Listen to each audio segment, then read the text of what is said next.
Baik, selamat sore Bapak. Selamat sore.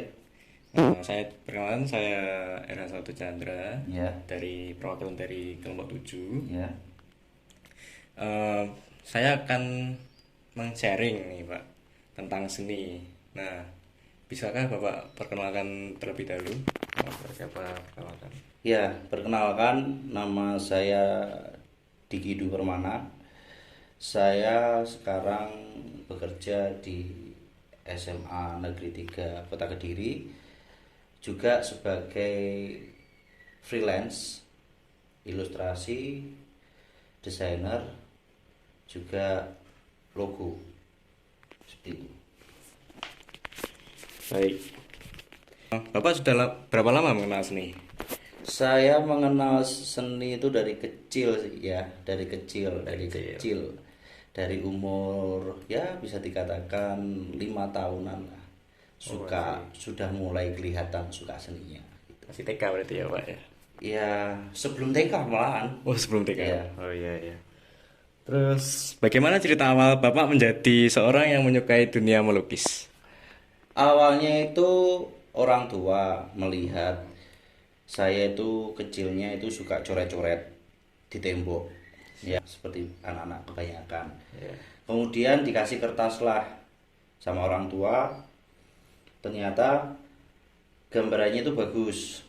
Nah pada saat itu orang tua itu bingung, ini mau diarahkan kemana, sedangkan pada saat itu masih minim, masih belum tahu kayak sanggar atau les-les yang menggambar itu di mana. SD kelas 5 SD kelas 5 baru tahu tempat sanggar itu di mana. Nah, sanggarnya itu adalah Sanggar Mitra namanya. Nah, Mitra. Sanggar Mitra itu berada di daerah Gunung Kotok. Nah, akhirnya mulai dari kelas 5 itu belajar di Sanggar Mitra itu. Dari situ saya berkembang, akhirnya ikut lomba perlombaan, akhirnya dari perlombaan itu sering mendapatkan kejuaraan sampai SMA. Habis itu sudah nggak di Sanggar situ karena lanjut ke universitas. Oke. Lalu, adakah motivasi apa dorongan yang membuat Bapak menjadi seniman sekarang? Motivasi pastinya ada ya motivasinya, karena image dari menurut saya pribadi dulu, seni orang yang profesinya seniman atau yang berkarya seni itu biasanya lebih cenderung lebih direndahkan Ya. untuk penghasilan terutama, kemudian masa depan, kecuali para seniman yang sudah jadi. Contohnya seperti seniman-seniman yang udah terkenal seperti kayak Avandi, Oh, ya. Basuki Abdullah, Raden Saleh dan sebagainya. Itu berbeda cerita.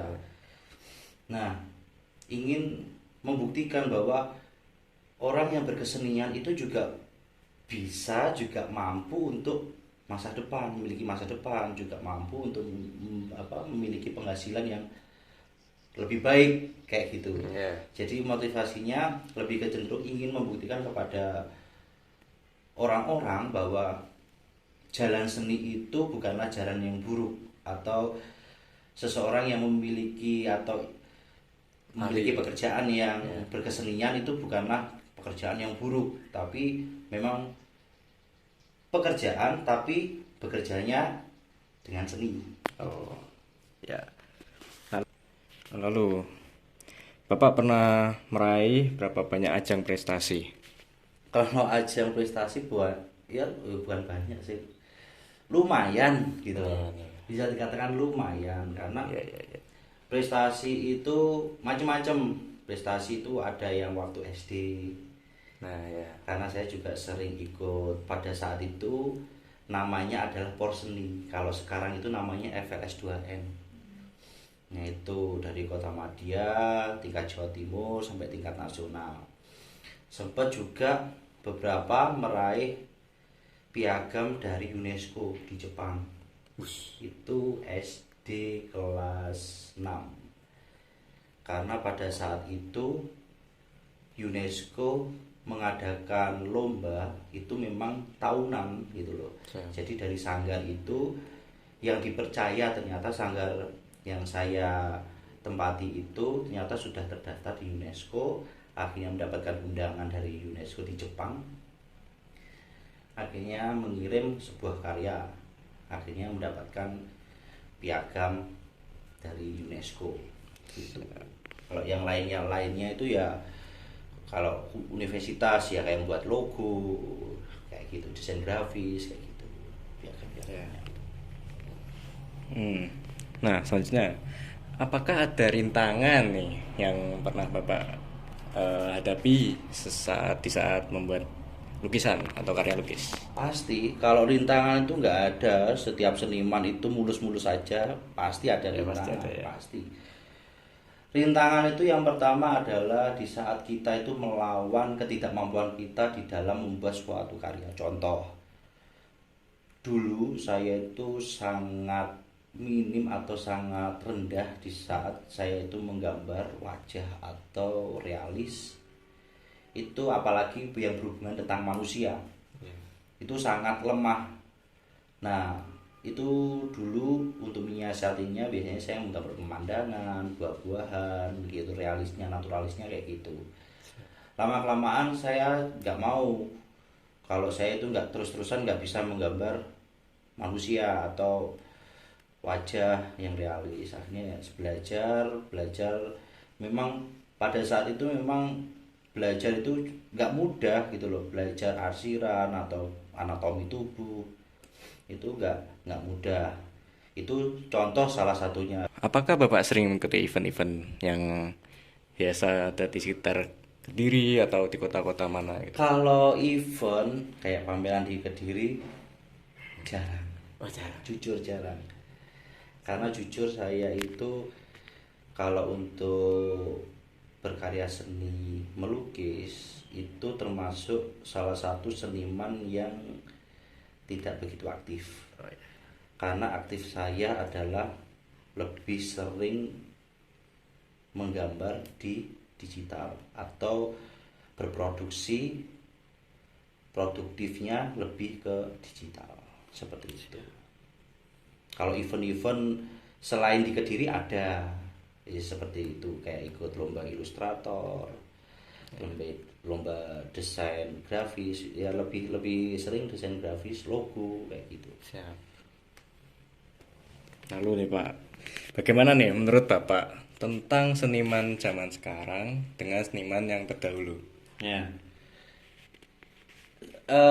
bisa dikatakan gini ya, kita nggak bisa membandingkan antara seniman dulu sama seniman sekarang, karena perkembangan seni itu universal gitu loh. Seni itu bukan sebuah yang harus pakem, harus ngikut opo jari. Enggak, seni itu bisa berkembang sesuai dengan perkembangan zaman gitu loh. Kalau diomongin masalah seniman dulu sama seniman sekarang ya jelas berbeda gitu loh.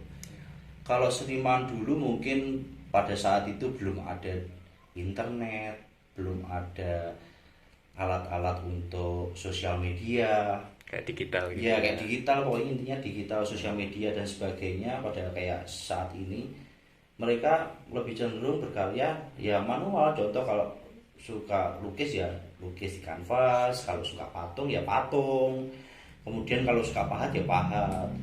Kalau sekarang kan lebih cenderung mungkin beberapa seniman mungkin akan berkembangnya ke arah seperti ini. Oke, memahat, melukis mungkin akan dijadikan video, akan disebarkan ke YouTube untuk sharing-sharing cara belajar. Ya. Terus kemudian ke Instagram, foto-foto dan sebagainya. Kalau sekarang itu anak-anak lebih milenial. Nah, kenapa saya lebih condong ke digital? Karena masuknya ke era digital, pop art. Kalau saya bilang pop art itu contohnya animasi-animasi kayak doodle, seni-seni doodle, lettering yang lagi ngetren-ngetren. Nah, itu termasuk seni gitu loh. Tapi seni yang sekarang gitu loh. Kalau dulu itu namanya tipografi. Nah, kalau sekarang namanya lettering. Bisa dikatakan seperti itu. Gambar juga gitu. Dulu namanya melukis. Sekarang juga melukis digital. Sekarang banyak Yang melukis menggunakan Photoshop juga banyak, ya kan? Yang melukis menggunakan Corel Draw juga banyak. Nah, Corel Draw itu ada yang vektor, ya kan? Kemudian ada yang animasi menggunakan aplikasi-aplikasi sekarang banyak, ada yang Paint, ada yang aplikasinya Adobe Illustrator dan sebagainya. Sekarang banyak. Mari kita akhiri sharing-sharing kita dengan Bapak Diki. Terima kasih yang sudah sharing. Sama-sama untuk masalah itu. Siap. Baik. Wassalamualaikum warahmatullahi wabarakatuh. Waalaikumsalam warahmatullahi wabarakatuh.